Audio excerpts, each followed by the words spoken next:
Maar het is een heel kort bezoek en we gaan u natuurlijk niet onthouden van dit bezoek van de Amerikaanse minister van Buitenlandse Zaken, Marco Rubio. Zojuist is de Amerikaanse minister van Buitenlandse Zaken, Marco Rubio, geland. En vergezeld door minister Ramdin en ambassadeur Robert Fossé wordt hij dan gebracht naar de Sabaku Lounge, waar het gesprek zal plaatsvinden met president Chandrika Persat Santokhi. Zoals ik u heb verteld, zal er een persmoment plaatsvinden. En dat gaan we u zeker straks brengen. Good afternoon, President of the Republic of Suriname, His Excellency Chandrika Persat Santokhi, His Excellency Minister of Foreign Affairs of the United States of America, Mr. Marco Rubio. Welcome everybody, dignitaries, ladies and gentlemen of the press. All a warm welcome to this press moment in the context of the visit of the Secretary of State of America, President Santokhi. I give you the floor. Thank you, Madam. Good afternoon to all of you. May I once again extend my warm welcome to the Secretary of State, His Excellency Marco Rubio, and his delegation, and I wish to acknowledge the accompanied media from the USA and also the Surinamese and other international media, and I thank you for being here for this opportunity. Ladies and gentlemen, I have warmly welcomed the Secretary of State of the United States of America, Marco Rubio, and his delegation to the Republic of Suriname. And I may add that this is his first visit to the Caribbean, specifically Jamaica, Guyana, Suriname, and within a very short time after taking office. Secretary of State Rubio, your visit provides a good momentum and opportunity on the way forward for our bilateral relations. Suriname has a long-standing and strategic partnership with the United States of America. During our meeting, we have discussed opportunities for strengthening and expanding our bilateral relation and cooperation and furtherance of our partnership regionally. In the interest of further expanding the relationship, mainly in the field of trade and investment, we will work together to attract American investors to Suriname. After all, cooperation with America and the American business dates back to the beginning of the 19th century, and we currently have significant investment from the American companies, particularly in the oil and gas industry, but also in the gold sector.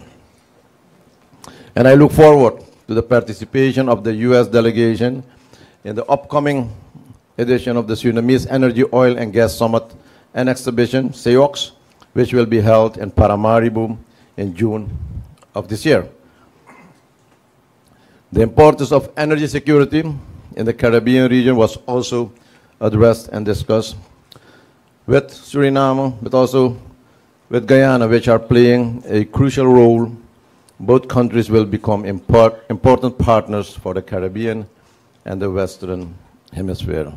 My thanks to Minister Rubio for including my country, Suriname, in his first visit to the Caribbean and for the support he has promised Suriname regarding the energy security and further intensifying the relationship, which will be in benefit of both our countries and both our people. Thank you. Thank you, Mr. President. We, first of all, thank you for the very warm greeting. And I just began my 10th week as the Secretary of State, so I'm happy to be able to make this visit so quickly. I want to extend my gratitude for the invitation, for the hospitality, and for the chance to interact with you. Such a close partner the country is, and you in particular have been for the United States, and that's a partnership we want to build on.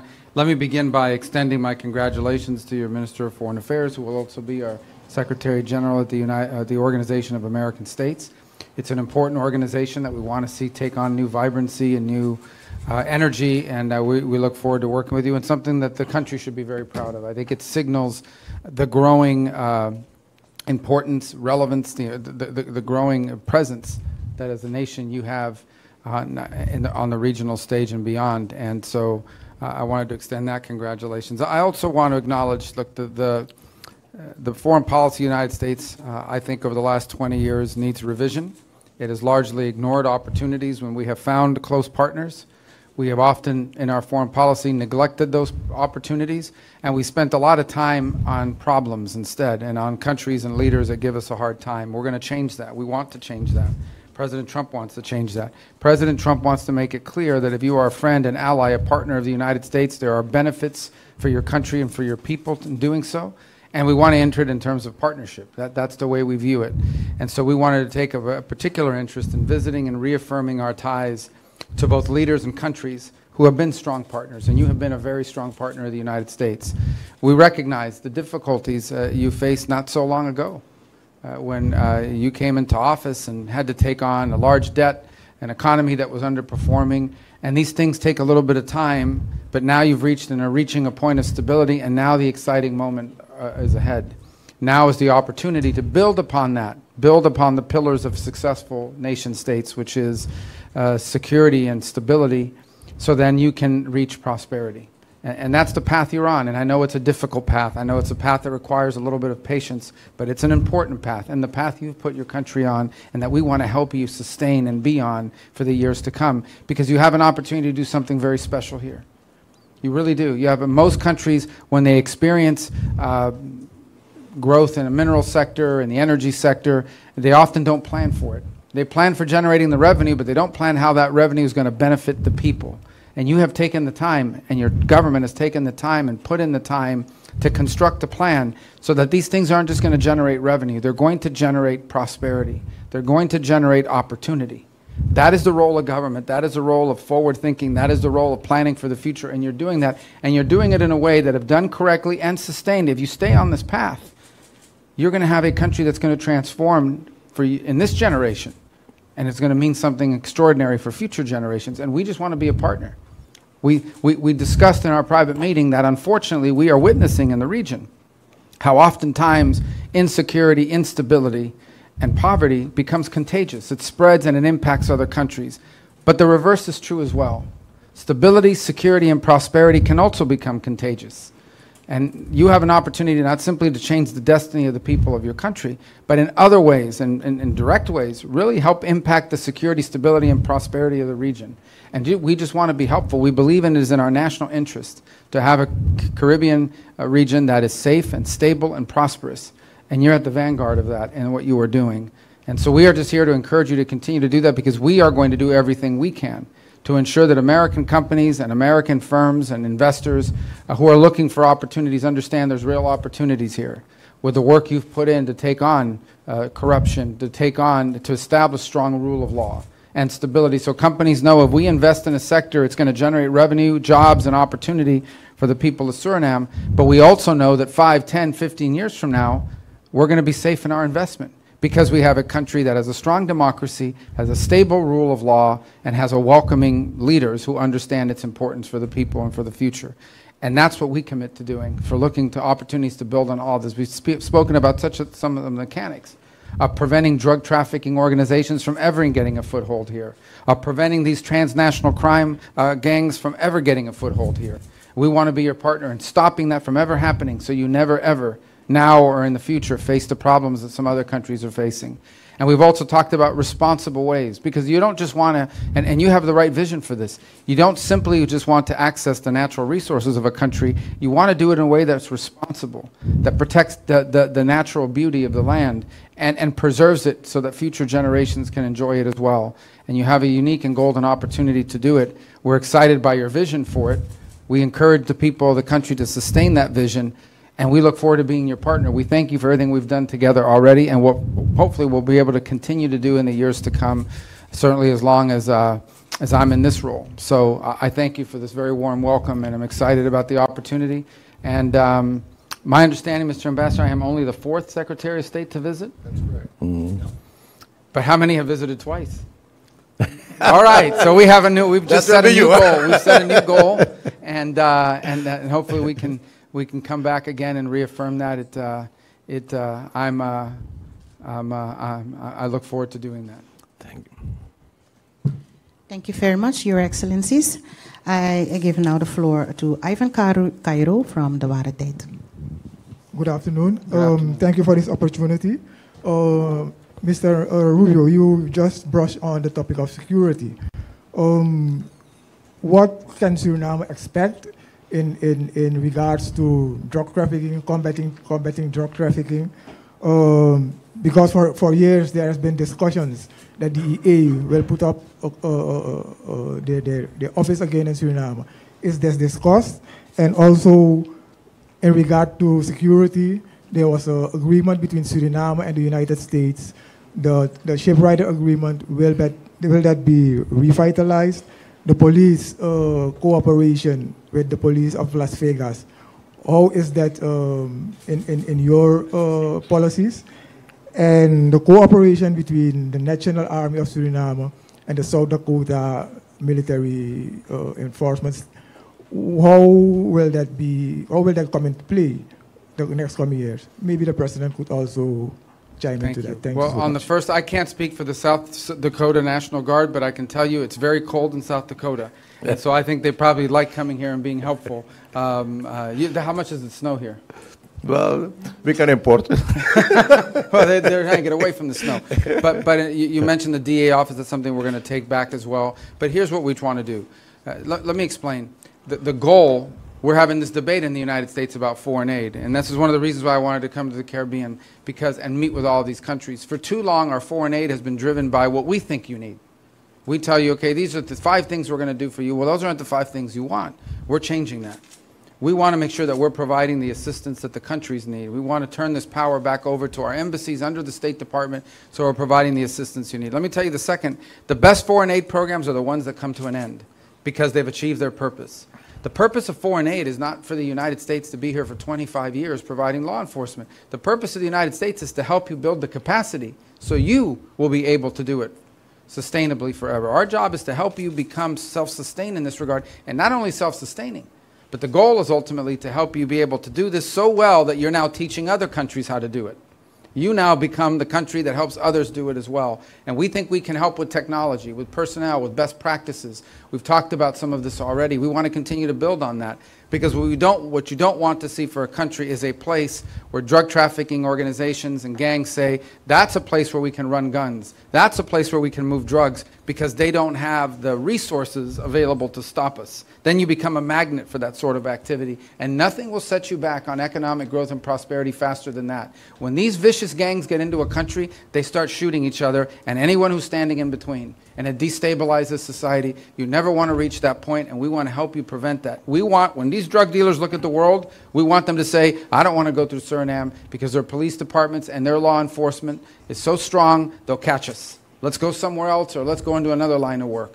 And that's what we want to see. So we are open to any programs we can do to build the capacity, which is already extensive. This partnership is very close. I mean, we cooperate on all of this already. We just want to keep building on it so that you can build a capacity where not only do you do it for yourself, but you're maybe helping other countries in the future do it because you become so good at it. That's what we want to focus on. That's what we want to do.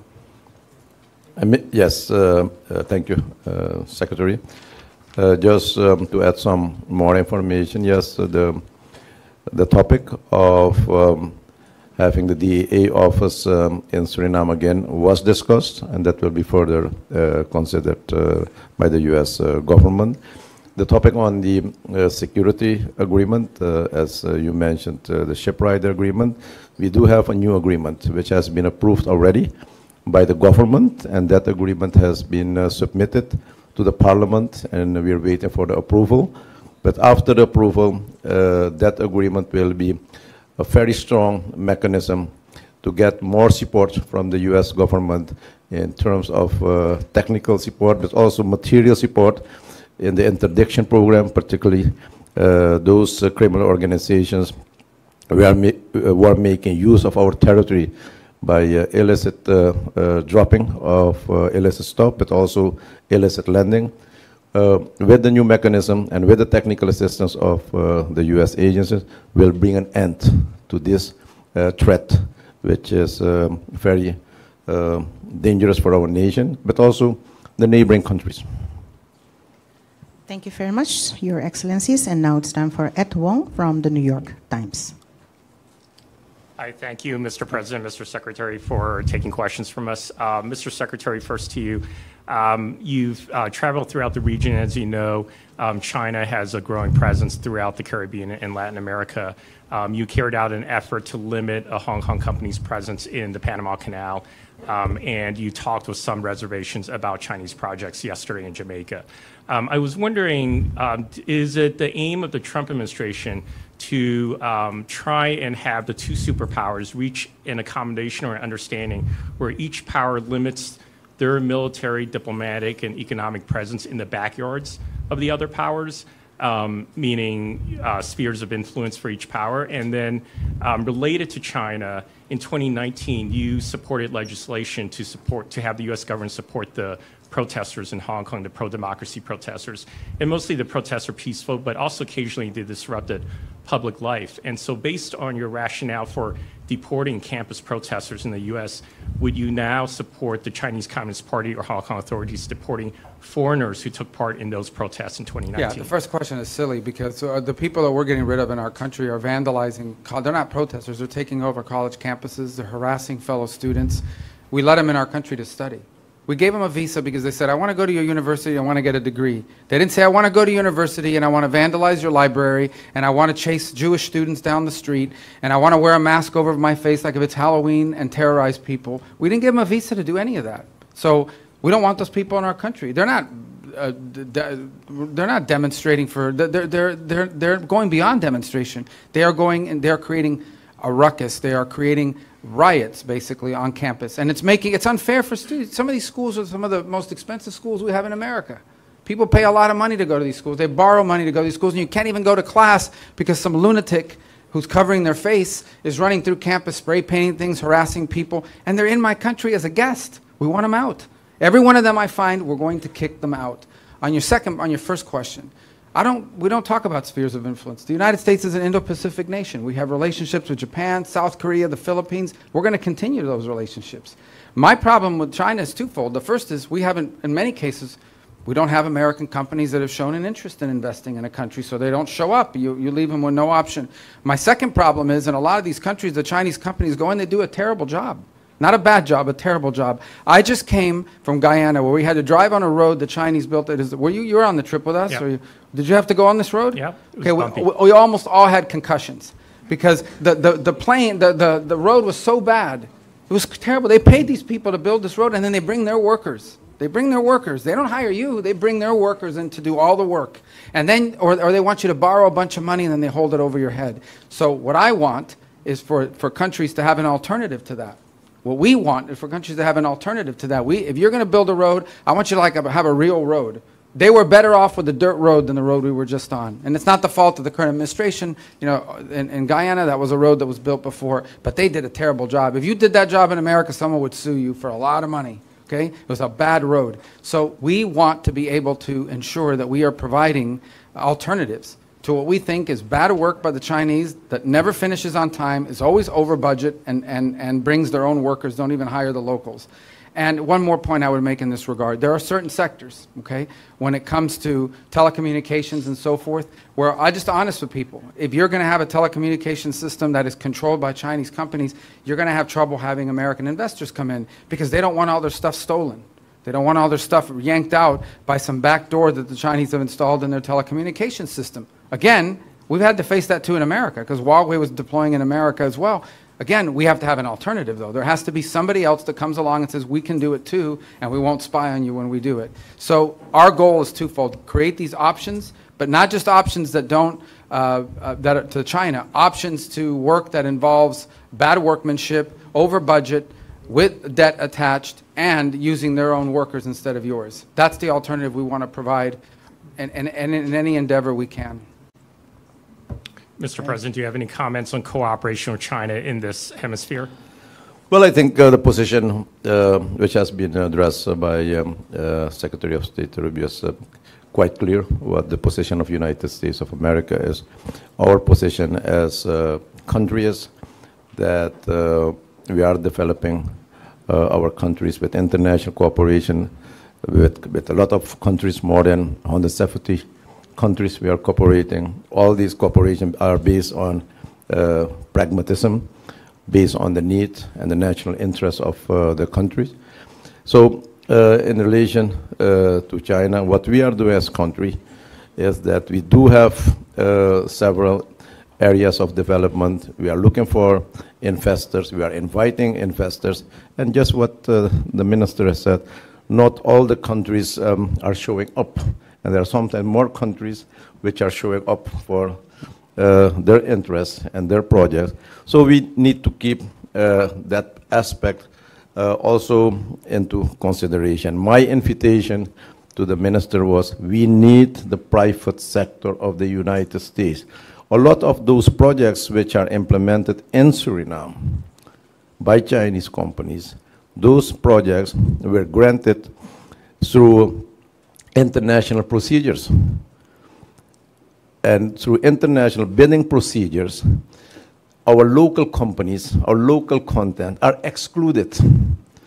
And most of these projects were financed by the Inter-American Development Bank, the World Bank, and our view is that as soon you will have more opportunities for the Surinamese companies, more and more Surinamese companies will involve, and on the other side, we hope that more United States company will offer themselves, will come to Suriname, will offer them all the incentives, and I think Suriname is a very close country to the United States of America. They don't have to look for opportunities in the Far East or in Africa. Here we are.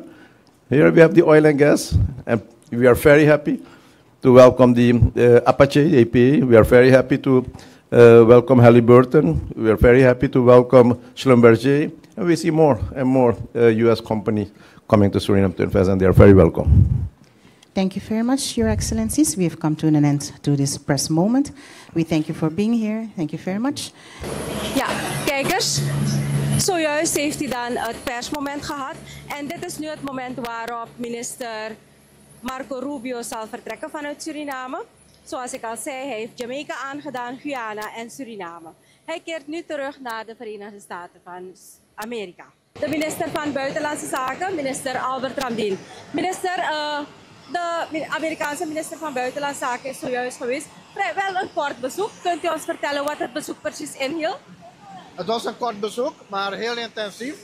En we hebben verschillende programma-onderdelen afgerond. Het is een heel constructief, positief bezoek. Weinig geklaag. Toekomst kijkend. Met name op het stuk van olie en gas. Op het zaken doen, de ondersteuning voor wat betreft democratie en rechtsstaat. En een goed klimaat creëren voor investeringen en voor vooruitgang. Dus in dat opzicht is het heel goed verlopen. De discussies waren goed. We hebben op alles substantieel kunnen reageren. Dus we zijn eigenlijk, al is het bezoek kort geweest, het nodigt uit tot een vervolgbezoek.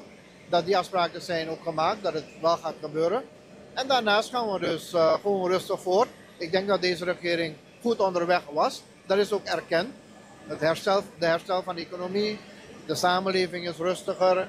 We hebben democratie en rechtsstaat. En uiteraard, er is nog veel werk te doen. Maar het feit dat we ons goed voorbereiden op de nieuwe economie met olie- en gasinkomsten, dat is ook erkend hier. Dat we eigenlijk op de goede weg zijn. En al is het een bezoek geweest van 1,5 uur. Er is zoveel besproken, zoveel uitgezet. En met name ook op het stuk van het behoud van een stukje veiligheid in de regio. En men is heel tevreden over de situatie in Suriname. Ja. En wij gaan dus gewoon rustig voort. Minister, u zegt er is over veel gesproken. Wat zal prioriteit hebben? Prioriteit heeft het mobiliseren van de ondersteuning die we verwachten van het Amerikaanse bedrijfsleven. Om ook mee te doen in deze economische boom die er gaat zijn. Investeringen te plegen. En als dat allemaal zijn beslag krijgt, dan is er ook in onze eigen regio, want wij behoren in de Amerika's, natuurlijk een stukje dynamiek die verwelkomd wordt. Ja.